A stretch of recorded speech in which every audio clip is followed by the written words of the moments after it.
बिस्मिल्लाहिर्रहमानिर्रहीम। अस्सलामु अलैकुम वरहमतुल्लाहि वबरकातुह। Welcome to online classes of Iqra Huffaz Boys Secondary School, a project of Iqra Education System. This is the video session of My English Book 6 for Class 6. In last video, we discussed two exercises of reading comprehension, that was exercise 1 and exercise 4.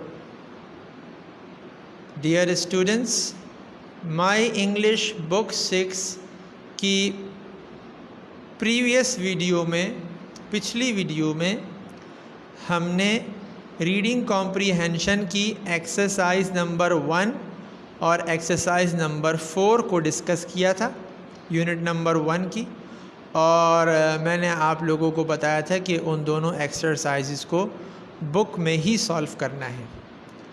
Today we will discuss 2 more exercises of reading comprehension. इंशाल्लाह आज की इस video session में हम 2 और exercises को discuss करेंगे, जो एक्सरसाइजेस रीडिंग एंड कॉम्प्रीहेंशन की ही होंगी, बट वो दोनों एक्सरसाइजेस ऐसी होंगी जिनको हमें बुक में सॉल्व नहीं करना होगा, सिर्फ बुक में उनको समझना होगा, और उनको सॉल्व करने के लिए हम अपनी नोट बुक यूज़ करेंगे। दैट मीन्स कि हम नोट बुक में उसको सॉल्व करेंगे। ठीक है स्टूडेंट्स, तो चलिए सबसे पहले माई इंग्लिश बुक 6 में गो थ्रू करते हैं, एक्सरसाइजेस को देख लेते हैं, उसके बाद फिर मैं इंशाअल्लाह ताला आपको बताऊंगा कि उसको कॉपी में किस तरह प्रेजेंट करना है। Yes students, now we have page number 7 of my English book 6। Students, हमारे सामने इस वक्त माई इंग्लिश बुक 6 का पेज नंबर 7 है, और इस पेज नंबर 7 पर एक्सरसाइज नंबर 3 हमारे सामने हमें नज़र आ रही है। इस एक्सरसाइज में जो हमने बेसिक हमारा टास्क है वो क्या है, ट्रू और फॉल्स को रिकग्नाइज करना है अकॉर्डिंग टू द टेक्स्ट को देखते हुए, टेक्स्ट को याद रखते हुए हमने ये डिसाइड करना है कि कौन सा स्टेटमेंट यहाँ पर लिखा हुआ है वो सही है, तो उसमें ट्रू वाले कॉलम में टिक मार्क बनाना है। कौन सा स्टेटमेंट फॉल्स है मतलब गलत है, तो उसमें फॉल्स वाले कॉलम में हमें टिक मार्क लगाना है। Read the text and find out if the following statements are correct और इनकरेक्ट। ये पता लगाना है टेक्स्ट पढ़ के कि स्टेटमेंट्स जो नीचे दिए गए हैं करेक्ट हैं या इनकरेक्ट हैं। Tick true, that means T वाले कॉलम में, if they are correct, T वाले कॉलम में टिक लगाएं, टिक मार्क मतलब ये वाला मार्क, ये लगाएं मार्क कि अगर सेंटेंस आपको लग रहा है कि करेक्ट है। एंड फॉल्स एफ बनाएंगे, फॉल्स वाले कॉलम में टिक मार्क लगाएंगे इफ़ दे आर इनकरेक्ट, अगर आपको जो स्टेटमेंट सामने दिया गया वो इनकरेक्ट है। The following the example, follow the example, example को फॉलो करेंगे, एग्जाम्पल में यहाँ पर दिया हुआ है उसके हिसाब से करेंगे। ठीक है स्टूडेंट्स, अब हमारे सामने सारे स्टेटमेंट्स हैं, हमने स्टेटमेंट्स को 1 बाय 1 पढ़ना है और देखना है कि ये सही है या गलत है। फर्स्ट स्टेटमेंट तो फॉल्स टिक हुआ है पहले से। Hamza and Abdullah and Hamza set out for the park on a rainy day. Rainy day नहीं था, it was a sunny day. वो एक अच्छा दिन था जिसमें बारिश नहीं थी बल्कि सूरज की रोशनी थी, बहुत ज़्यादा सूरज की शुआएं वगैरह निकली हुई थी, बादल वगैरह नहीं थे। सेकंड सेंटेंस है Hamza threw a biscuit wrapper on the ground. Hamza ने बिस्किट का रैपर फेंका था, लिखा हुआ है, जबकि हमें याद है कि हम जब अब्दुल्ला और हमज़ा पार्क में जाने लगे थे तो उसमें जाने से पहले उन्होंने आउटसाइड द पार्क जो एक शॉप थी वहाँ से उन दोनों ने बिस्किट्स नहीं परचेज़ किए थे बल्कि आइसक्रीम परचेज़ की थी दोनों ने। और फिर पार्क में आने के बाद हमज़ा ने आइसक्रीम का रैपर फेंका था, बिस्किट का रैपर नहीं फेंका था। तो ये क्या होना चाहिए, ये स्टेटमेंट? वेरी गुड, ये स्टेटमेंट फॉल्स होना चाहिए। मैं भी पेंसिल से इसको कर रहा हूँ, आप भी इसको पेंसिल से ही सॉल्व कीजिएगा। और जब आप इसको कॉपी में कर लेंगे अपनी नोटबुक में, तो फिर यहाँ से इसको रब कर दीजिएगा, यहाँ से मिटा दीजिएगा। ठीक है, टिक मार्क लगा दिया कि ये वाला स्टेटमेंट फॉल्स है, गलत है। Third sentence, they went to a public park called the city park. कि अब्दुल्ला और हमज़ा दोनों एक पब्लिक पार्क में गए थे जिसका नाम था सिटी पार्क। तो ये बिल्कुल सही स्टेटमेंट है। आपको याद होगा कि वहाँ पर जब पार्क रूल्स पढ़ने के लिए थे वो दोनों बच्चे गए थे, तो वहाँ उन्होंने लिखा हुआ देखा था सिटी पार्क रूल्स। याद आ गया? जी हाँ, बिल्कुल ऐसा ही है। तो ये सिटी पार्क के रूल्स थे, दैट मीन्स कि वो सिटी पार्क था। तो हम इसको क्या करेंगे, ट्रू वाले कॉलम में टिक मार्क बना देंगे। वेरी गुड, मैं भी यहाँ पेंसिल से को टिक मार्क बना रहा हूँ, आप भी पेंसिल से बनाइएगा। जब कॉपी में ये काम कर लेंगे तो इसको रब कर देंगे यहाँ से। Sentence number 4, it was allowed to write on the walls and benches of the park. It was allowed कि वहाँ पर अलाउ था, इजाज़त थी। कहाँ पर लिखने की इजाज़त थी? वॉल्स पर और बेंचेस पर। पार्क की दीवारों पर भी कुछ लिख सकते थे, आपको इजाज़त थी, और बेंचेस पर भी। पार्क रूल्स में यही लिखा हुआ था। वेरी गुड, शाबाश। पार्क मुल्क में पार्क रूल्स में ये नहीं लिखा हुआ था, बल्कि वहाँ लिखा हुआ था कि यू मस्ट नॉट राइट। आपको ना तो पार्क की दीवारों पर कुछ लिखना है, ना बेंचेस पर कुछ लिखना है। तो इसका मतलब ये हुआ कि ये वाला स्टेटमेंट भी, वेरी गुड, शाबाश, ये वाला स्टेटमेंट भी फॉल्स है। तो फॉल्स वाले कॉलम में इसको मैंने टिक कर दिया। आप भी पेंसिल से ही टिक करेंगे, बाद में इसको रब कर देंगे और कॉपी में इसको नोट डाउन कर लेंगे। Number 5, no one must cut or harm the plants and the trees. किसी को भी ये बात अलाउ नहीं है, इजाज़त नहीं है, किसी को भी ऐसा नहीं करना चाहिए। क्या नहीं करना चाहिए? काटना नहीं चाहिए, हार्म, उनको कोई नुकसान नहीं पहुंचाना चाहिए। किन चीज़ों को? प्लांट्स को और ट्रीज़ को। तो कोई भी बच्चा ना प्लांट्स को नुकसान पहुंचाएगा, कोई भी शख्स वहां आने वाला, और ना वो ट्रीज़ को। तो ये बात सही है, वहाँ पर लिखा हुआ था पार्क रूल्स के अंदर कि you must not cut or harm trees and plants. तो इसका मतलब ये हुआ कि ये स्टेटमेंट ट्रू है। तो हमें ट्रू वाले कॉलम में टिक मार्क लगा देना है। एंड इसके बाद जब हम ये काम कॉपी में कर लेंगे तो यहाँ से रब कर देंगे, पेंसिल से ही लगाइएगा। Number 6, the park timings were from 7:30 AM to 8 PM। कि पार्क की टाइमिंग क्या थी? 7:30 बजे से 7:30 से लेकर 8 बजे तक, यानी 7:30 सुबह के और 8 बजे शाम के। वेरी गुड, शाबाश। ये गलत टाइमिंग दी हुई है यहाँ पर। पार्क टाइमिंग थी फ्रॉम 8 AM to 8 PM, सुबह 8 से रात 8 बजे तक। तो इसका मतलब ये हुआ कि इस स्टेटमेंट को हम फॉल्स वाले कॉलम में टिक लगा देंगे। ये स्टेटमेंट फॉल्स है, पेंसिल से टिक लगाएंगे आप भी।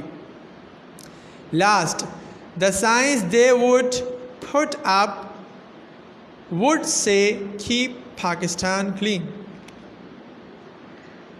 कि उन बच्चों ने जो साइंस उन डस्टबिन्स पर देने का फ़ैसला किया था, वो साइन क्या था? Keep Pakistan clean.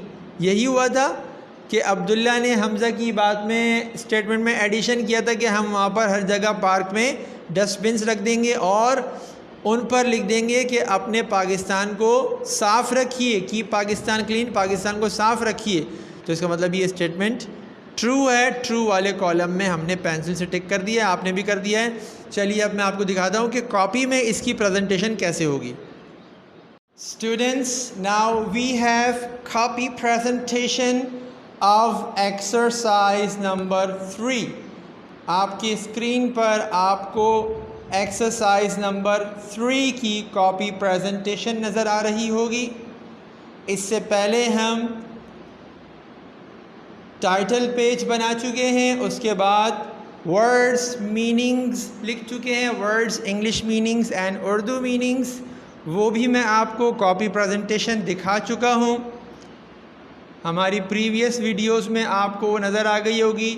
I think कि वो हमारी सेकंड वीडियो थी जिसमें मैंने आपको कॉपी प्रेजेंटेशन सिखाई थी, उसमें वर्ड्स मीनिंग्स दिखाए थे। उसके बाद सेंटेंसेस के लिए हमने एक पेज उसके सामने ही रिज़र्व किया था। फिर हमने एक वीडियो में सेंटेंसेस मेकिंग की प्रैक्टिस की थी, आपको सारे तरीके सिखाए थे सेंटेंसेस बनाने की, और जो कीवर्ड्स हैं उनको सेंटेंस में यूज़ करके दिखाया भी था। एंड आई होप कि आपने वो होमवर्क कर लिया होगा। अब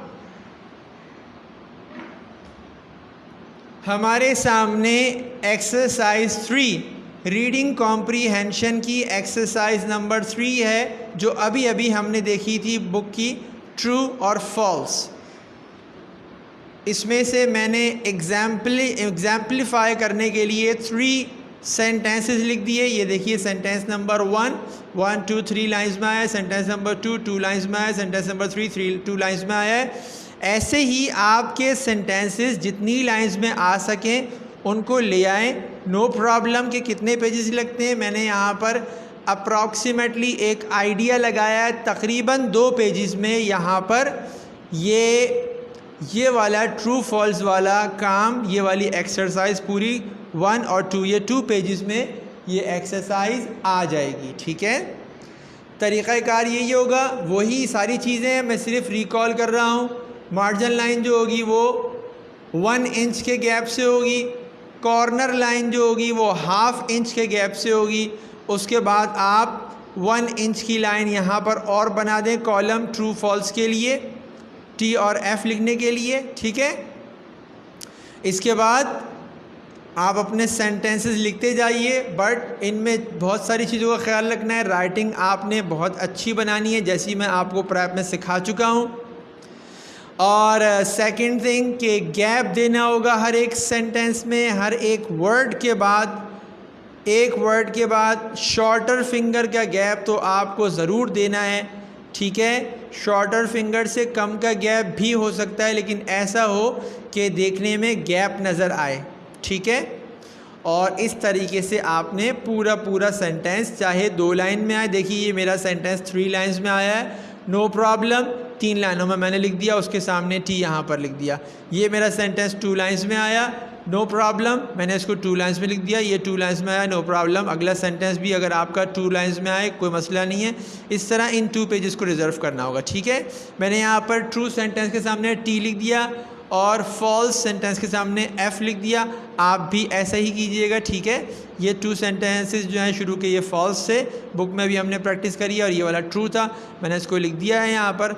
आप भी इस काम को ऐसे ही करेंगे। ठीक है स्टूडेंट्स, इसके बाद चलते हैं आज की नेक्स्ट एक्सरसाइजेस की तरफ। यस स्टूडेंट्स, अब हमारे सामने आज की वीडियो की सेकंड एक्सरसाइज है, और हमारी बुक की एक्सरसाइज नंबर 5 है। एक्सरसाइज नंबर 5 में आपको लिखा हुआ नज़र आ रहा होगा, right all the above sentences in the correct order in your notebook। ये आपकी बुक का पेज नंबर 8 है। इसमें लिखा हुआ है एक्सरसाइज 5 में कि एक्सरसाइज 4 के जो सेंटेंसेस हैं सारे, इनको आपने कॉपी में लिखना है, लेकिन किस सीक्वेंस में लिखना है? करेक्ट ऑर्डर में।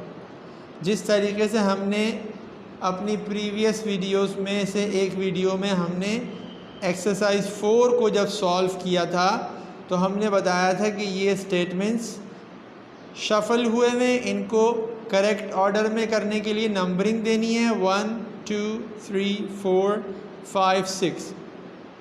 ठीक है, तो अब हमने इन्हीं नंबरिंग के हिसाब से कॉपी के अंदर, अपनी नोटबुक के अंदर इन सेंटेंसेस को लिखना है। एक्सरसाइज 5 है कि एक्सरसाइज 4 के सेंटेंसेस को कॉपी में दोबारा लिखना है। मैं आपको कॉपी की प्रेजेंटेशन दिखा देता हूँ ताकि आपका कंसेप्ट और ज़्यादा क्लियर हो जाए।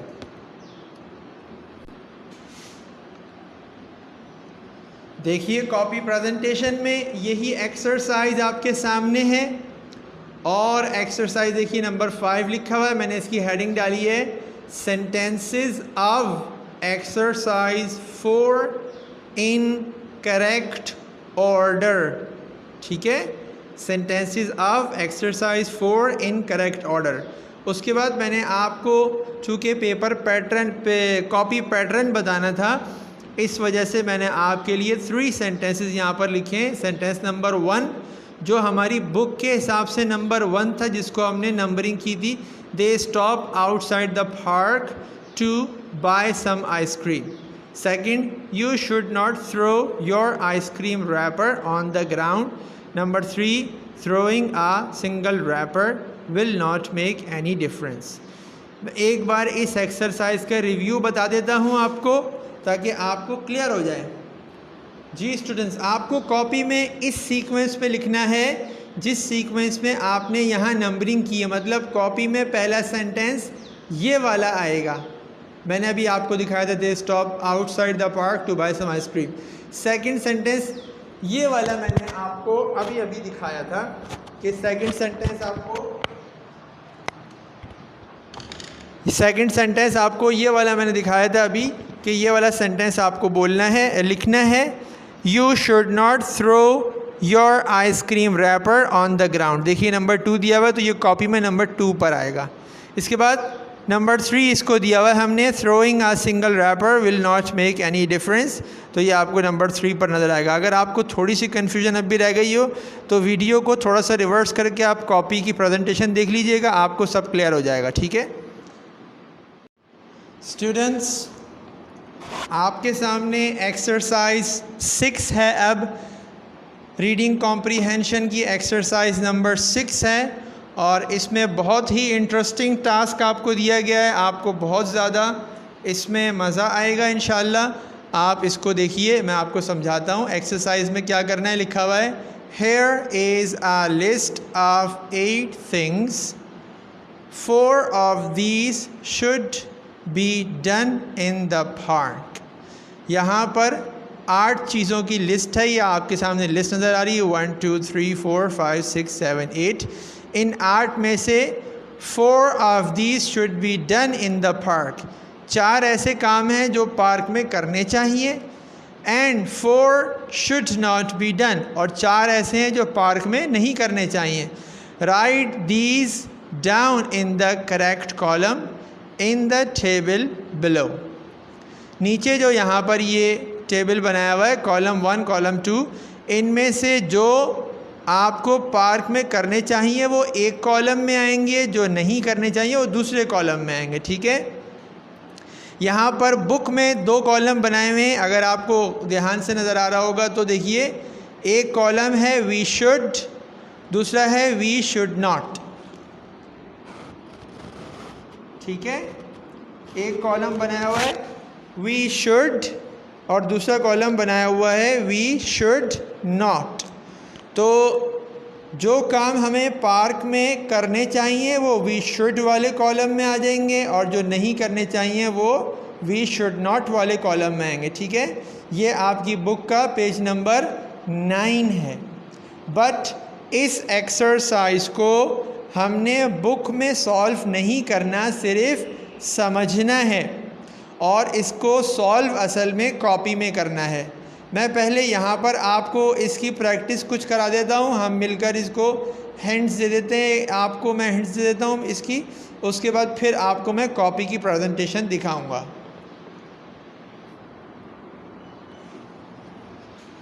देखिए सेंटेंस नंबर 1 है, राइट और draw on the walls of the park. के लिखना या बनाना, कुछ भी बनाना, कोई भी पिक्चर बनाना या ऐसे ही लाइंस खींच देना, on the walls of the park, park की दीवारों पर लिखना, पार्क की दीवारों पर या पार्क की दीवारों पर कुछ बनाना। ये काम पार्क में करना चाहिए या नहीं करना चाहिए? वेरी गुड, बहुत अच्छा आपने सोचा और जवाब दिया होगा यकीनन कि ये काम हमें पार्क में नहीं करना चाहिए, ना ही कुछ लिखना चाहिए, ना ही कुछ बनाना चाहिए। तो अपनी याद दहानी के लिए सिर्फ आप पेंसिल से इस पर S/N लिख सकते हैं। इसका मतलब क्या होगा? Should not, should not. तो इसको हम वी शुड नॉट वाले कॉलम में लिख देंगे। क्लियर हो गई मेरी बात ना? इसके बाद सेकंड सेंटेंस है यूज़ द प्रोवाइडेड डस्टबिन्स। जो डस्टबिन्स दिए गए हैं उनको इस्तेमाल करें। जी, ये काम हमें पार्क में करना चाहिए या नहीं करना चाहिए, बताइए। वेरी नाइस, शाबाश, माशाल्लाह, अच्छी रीडिंग की है यकीनन आपने। तो ये काम हमें करना चाहिए पार्क में कि उन डस्टबिन्स को हम यूज़ करेंगे जो रखे हुए हैं, इसके अलावा हम कचरे को यहाँ वहाँ नहीं फेंकेंगे। तो ये ऐसा काम है जो करना चाहिए। तो हम अपनी सिर्फ याद दहानी के लिए इस सेंटेंस के आगे एस बना देते हैं। मतलब क्या होगा? ये वी शुड वाले कॉलम में आएगा। ठीक है। Number 3, follow the park timings. Park timings का ख्याल रखें। तो ये काम हमें पार्क में करना चाहिए या नहीं करना चाहिए? वेरी गुड, ये करना चाहिए। तो ये शुड वाले कॉलम में आएगा। हम याद दहानी के लिए एस लिख रहे हैं। मैं भी पेंसिल से लिख रहा हूँ, आप भी इसको पेंसिल से ही लिखिएगा। नंबर 4 पर है राइट ऑन और डैमेज द बेंचेस। के लिखना या तोड़ना किस चीज़ को? बेंचेस को। पार्क की बेंचेस को लिखना या उसको तोड़ना, ये दोनों काम पार्क में करने चाहिए या नहीं करने चाहिए? वेरी गुड, ये दोनों काम नहीं करने चाहिए क्योंकि हम अपने पब्लिक प्लेसेस को क्लीन रखना चाहते हैं। तो ये दोनों वो काम हैं जो हमें पब्लिक प्लेस में या पार्क में नहीं करने चाहिए। तो क्या लिखेंगे यहाँ पर? S/N। Very good. इसके बाद number 5, throw litter around the park. Litter means कचरा। लिटर मीन्स कचरा। Throw litter around the park. Park के आसपास कचरा फेंकना, ये काम करना चाहिए पार्क में या नहीं करना चाहिए? वेरी गुड, शुड नॉट, ये काम हमें नहीं करना चाहिए। तो इसके सामने भी हम अपनी याद दहानी के लिए SN लिख देते हैं। इसके बाद next number 6, keep our parks clean. अपने पार्क को साफ रखें। ये काम हमें पार्क में करना चाहिए? नहीं। वेरी गुड, वेरी गुड, ये काम हमें पार्क में करना चाहिए। मैंने शुड के लिए S लिख दिया, वी शुड वाले कॉलम में आएगा। Number 7, cut or harm the plants and trees. कि हमें क्या करना है? काटना है और नुकसान पहुंचाना है। किसको? प्लांट्स को, पौधों को और दरख्तों को। तो ये वाला काम हमें पार्क में करना चाहिए। वेरी गुड, शाबाश, ये वाला काम भी हमें नहीं करना चाहिए। ना ही हमें प्लांट्स को ख़राब करना, तोड़ना चाहिए, ना ही ट्रीज़ को। तो ये भी वो वाला काम है जो हमें पार्क में नहीं करना। तो हम लिख देंगे S/N, we should not. Number last रह गया, teach others about how to keep public places clean. दूसरों को हमें सिखाना चाहिए इस बारे में कि किस तरीके से पब्लिक प्लेसेस को क्लीन रखा जाता है। ठीक है, किस तरीके से पब्लिक प्लेसेस को क्लीन रखना है, ये दूसरों को सिखाना है। तो ये काम हमें पार्क में करना है। जी हाँ, बिल्कुल, ये हमें पार्क में करना चाहिए। तो इसके सामने हमने S लिख दिया अपनी याद दहानी के लिए। स्टूडेंट्स, अगर अभी हम नंबर को कलेक्ट करते हैं तो देखिए SN, वी शुड नॉट वाला नंबर 1 2 3 4 और वी शुड वाला 1 2 3 4। इस तरह इन 8 में से 4 सेंटेंसेस आएंगे वी शुड वाले कॉलम में, 4 सेंटेंसेस आएंगे शुड नॉट वाले कॉलम में। अब मैं आपको कॉपी की प्रेजेंटेशन दिखा देता हूं ताकि आपका कॉन्सेप्ट अच्छी तरह क्लियर हो जाए कि किस तरह कॉपी में ये काम करना है। यस स्टूडेंट्स, अब आपके सामने कॉपी प्रेजेंटेशन आ गई एक्सरसाइज नंबर 6 की। मैंने बताया था 2 कॉलम बनाने। पहले एक्सरसाइज नंबर 6 की हेडिंग यहाँ पर लिखी जाएगी। देखिए ये छठा पेज है, नंबर 6 लिख दिया मैंने। तो एक्सरसाइज नंबर 6 के अंदर हमने यहाँ पर पहले मार्जिन लाइन ड्रॉ करी 1 इंच के गैप के साथ, फिर कॉर्नर लाइन ड्रॉ करी 1/2 इंच के साथ, फिर इन दोनों लाइनों के बिल्कुल मिडिल में, बिल्कुल सेंटर में, दरमियान में हमने एक लाइन 2 लाइंस को छोड़ के 3rd लाइन से लेकर लास्ट तक ड्रॉ कर दी और एक लाइन यहाँ ड्रॉ कर दी पेज का, ताकि हमें पेज की प्रेजेंटेशन अच्छी से अच्छी लगे। फिर मैंने एक कॉलम के शुरू में लिखा, पहले कॉलम के शुरू में वी शुड, दूसरे में वी शुड नॉट। यहाँ पर सारे वो काम आएंगे जो वी शुड वाले हैं, जिसके अंदर हमने बुक में एस लिखा था, और ये वो वाले आएंगे जिसमें हमने S/N लिखा था। सही है, देखो ज़रा, आपको नज़र आ जाएगा और आपको याद भी आ जाएगा। सेंटेंस नंबर 1 वी शुड का है यूज़ द प्रोवाइडेड डस्टबिन्स। याद आ गया ना कि हमें प्रोवाइडेड डस्टबिन्स को यूज़ करना चाहिए कचरा फेंकने के लिए। उसके सामने वी शुड नॉट वाले का नंबर 1 राइट और draw on the walls of the park, के पार्क की दीवारों पर हमें ना कुछ बनाना है ना कुछ लिखना है। Number 2 follow the park timings, park timings को फॉलो करना, जो टाइमिंग्स दिए गए उन्हीं में आना और उन्हीं टाइम्स पर वापस जाना है। इसके सामने शुड नॉट का नंबर 2 आ गया राइट ऑन और डैमेज द बेंचेस, कि ये वाला काम हमें नहीं करना कि बेंचेस पर कुछ लिखा जाए या उनको डैमेज किया जाए। इसी तरह आपने नंबर 3 और नंबर 4 भी लिख देना है, ठीक है।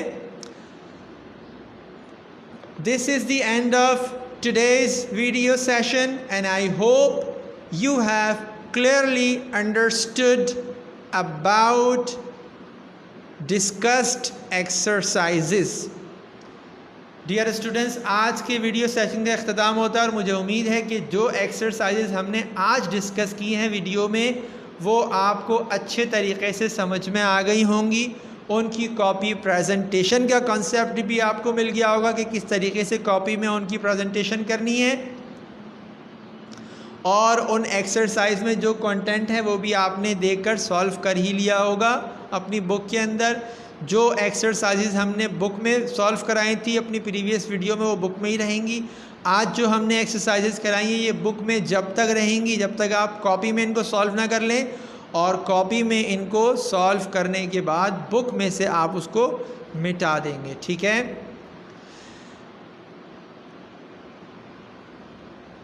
I strongly advise you to do a lot of practice. In case of any problem, you may leave us a message. Inshallah, we will give you immediate feedback.